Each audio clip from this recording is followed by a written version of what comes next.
Okay, here we are in my Lexus LX570. This is a 2013 model, and what we're going to be looking at today is upgrading the factory infotainment system with a GROM Audio VLine2, which supposedly should allow the facilitation of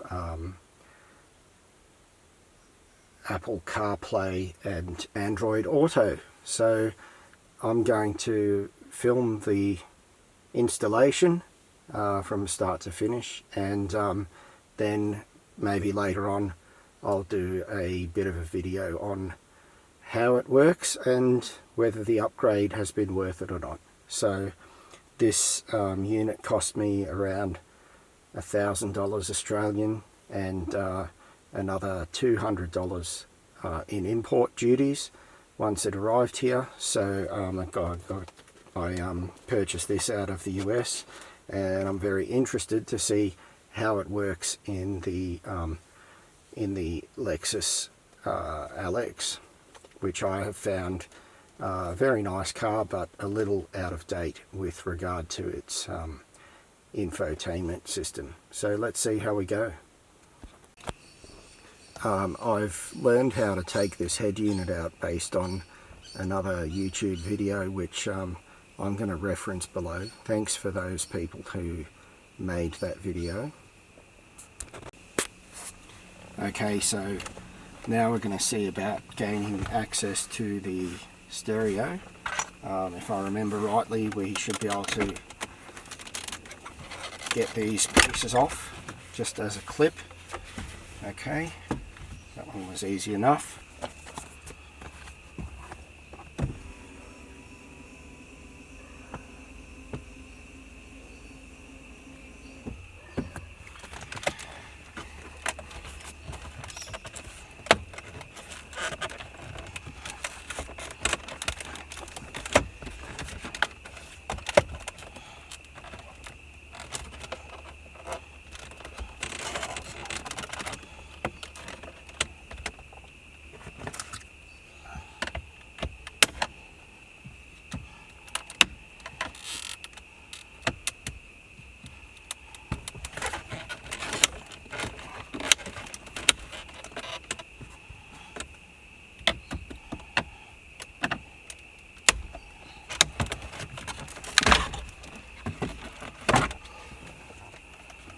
And that was easy enough. There was an extra third clip there which I wasn't expecting.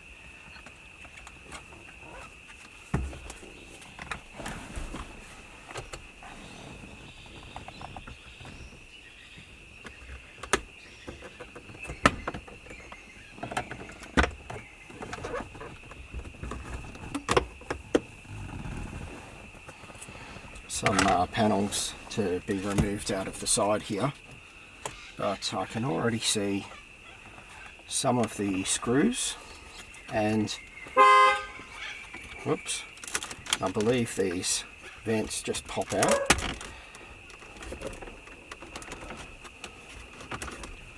Okay, that's why we need to take this section away, because that's being held in place.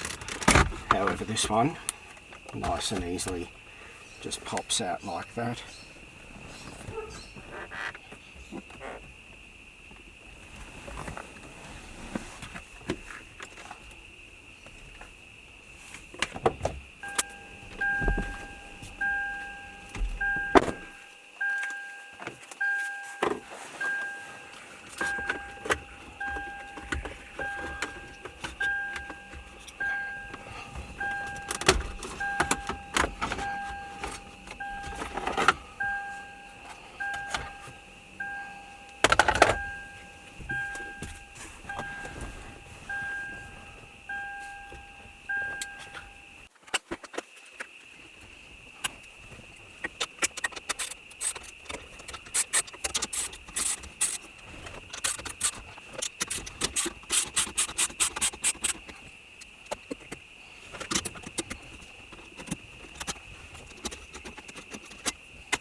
Now apparently this whole screen unit just pops out.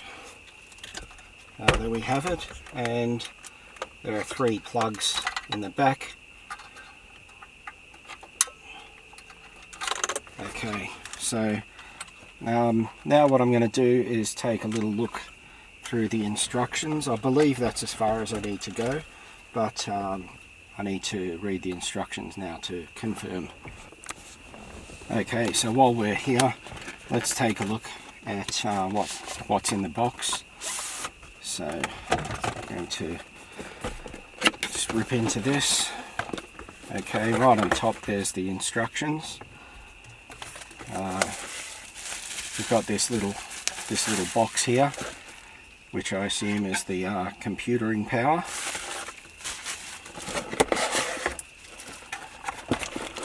And looks like we have a whole bunch of cables.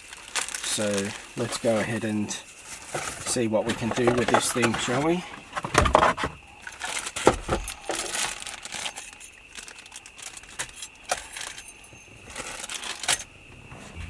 So after looking in the box, I can see that there are more plugs, and I'll need to be removing the head unit. So in order to do this, we're going to pop the gear lever out of the way and undo the next 4 bolts which retain the unit in place.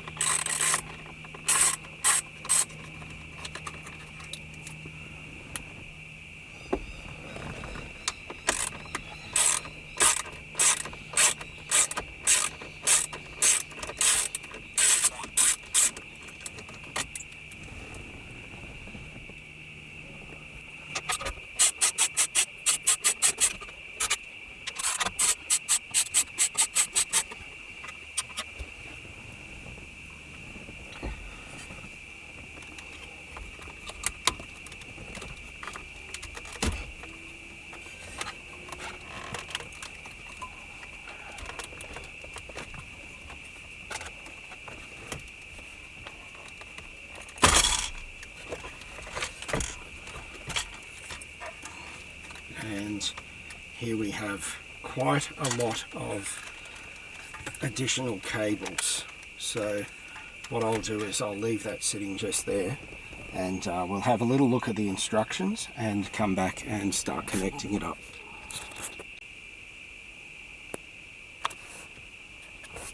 Okay, so the first step it's saying here is to connect this, what they call a GVMF cable. So I'm going to have a crack at doing that now, and this apparently goes into the back of the display unit.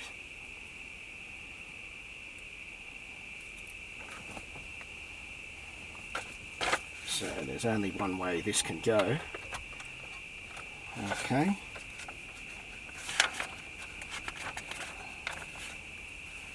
Next we need to do the power audio connectors. So there are quite a number of large connectors on the back of the head unit here. And I'm going to attempt to take them out.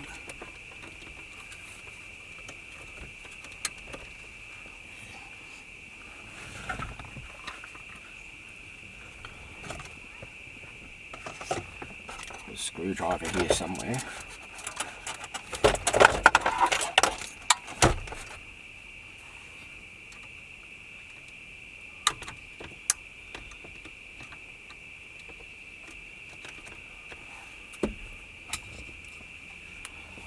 Seems to be the way to get that one out. So what have we got here?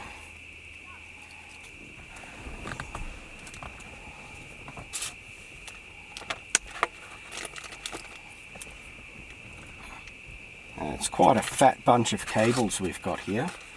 I suppose to be expected with a car such as this one. So this clearly looks as though it pops straight into here, and this one to go into its place in the back of the head unit. And then what do we have here?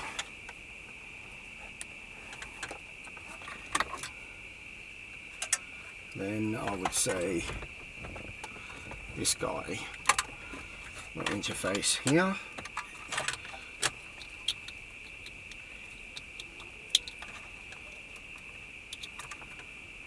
Perhaps not. So I'll just pop that one back in, and let's have a look at what other options we've got here. That looks more like it.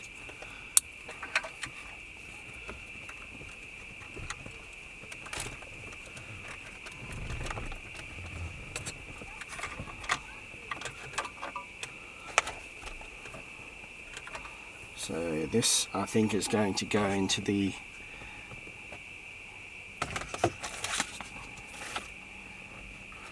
VLine2.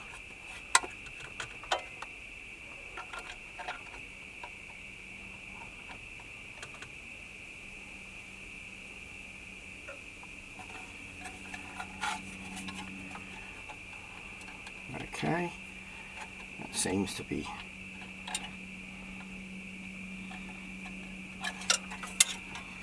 the case.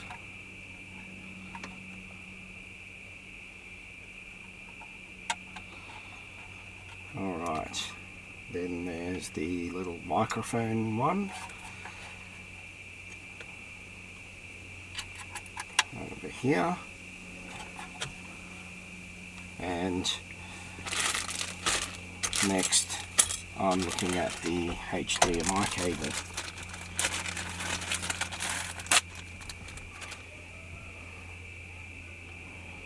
Well, this is a USB extension cable, so we'll leave that to the side for now. Over here we have a video cable. I'll just plug that straight into there, and then let me see, we have this very long and interesting cable. This looks like the cable that I had to plug into the rear of the screen. Yes, it is. So where is its corresponding hole? I'll find that in a moment. Instructions. Well, so on the back of the head unit we have the video display port. Okay, so I've been asked to place everything in such a way as that we can test it, so I'm going to just stack it all as such.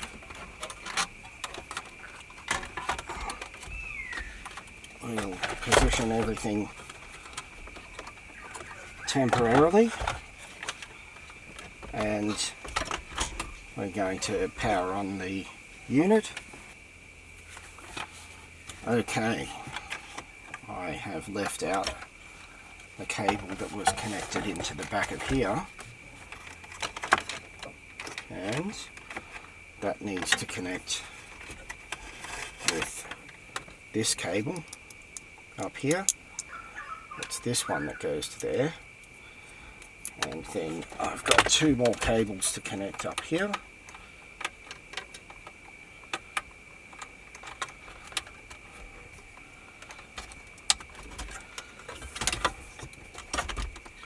Okay, let's give this another shot, shall we? Okay, and now we're seeing some action. Alright.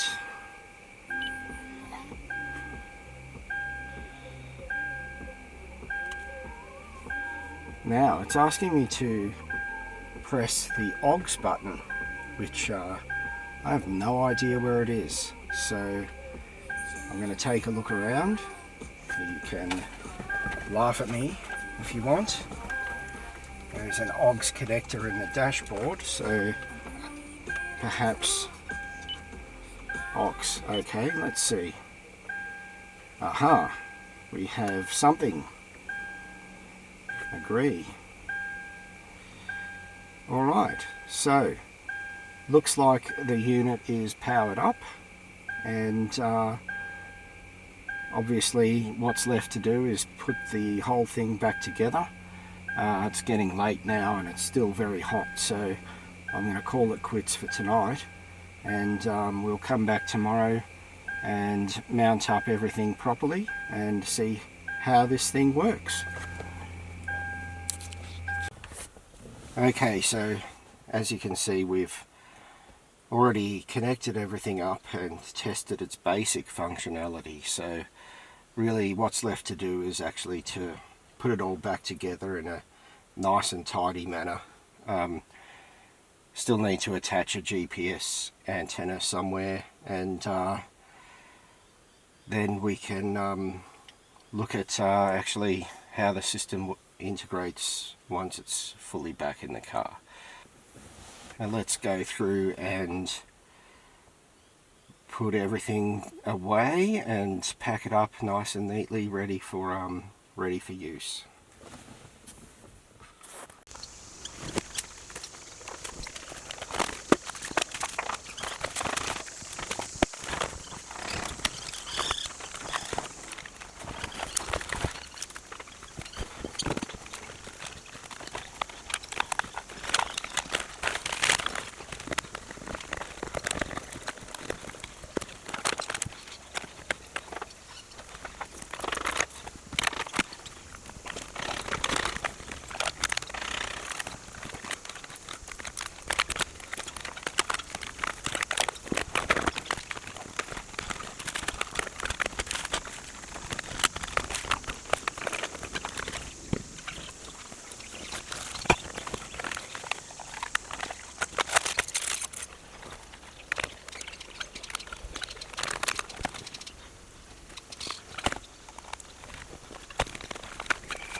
So by packing it out like this, it's not a very permanent solution, but at least I can trial the unit and see if I like it before drilling any holes and making any difficult modifications. So right now we're just keeping it as simple as possible, and I think we're ready to put it back together.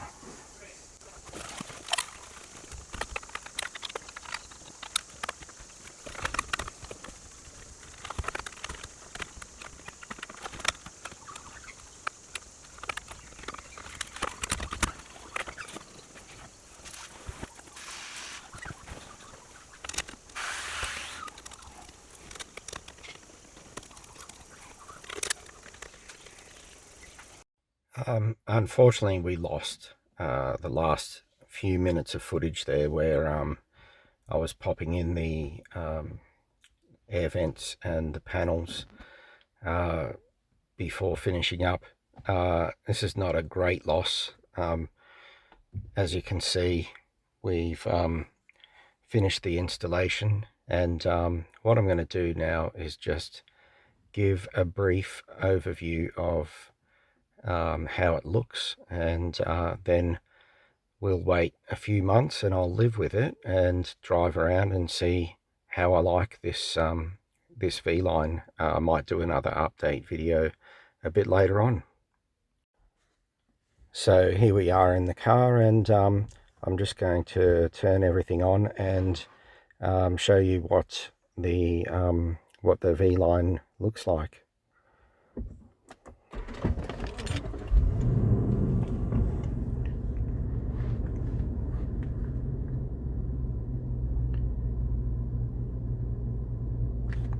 You can see it's booting up there. It comes straight back onto the screen, as it was the last thing I used before, but I'll briefly show you how to switch from the standard views in the screen to the V-Line. So all of our buttons along here still work with our climate control. Audio is going now to the V-Line. If I hit the mode button over here, you can see I can cycle through AM, FM, digital audio, and Bluetooth. You'll see Bluetooth is not connected, and if I hit it once again, that's going to come back to the auxiliary, which is where the V-Line plugs into. Everything else is working as normal. The factory maps still works normally. The info screen, which I've never really been able to figure out on this car. The phone screen, as you can see, I haven't connected the phone. And of course the setup. So everything there is functioning as normal. And then on the Android Auto or on the V-Line main screen, you can see there's a couple of apps there. Got a Bluetooth app. I use Power Amp for my music, and if I open up Power Amp, you can see we can play music. It's coming through the normal sound system. The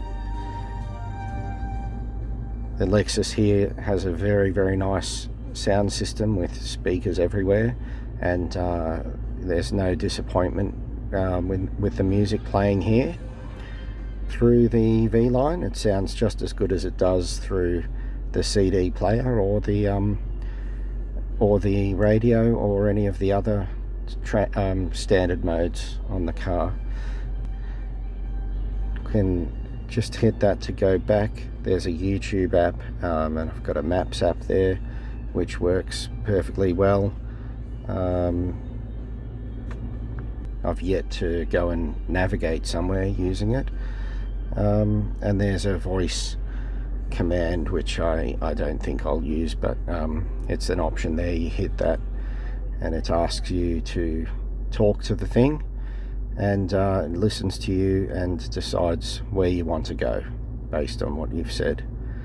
I'm just going to cancel out of that because clearly I've spoken too much to it.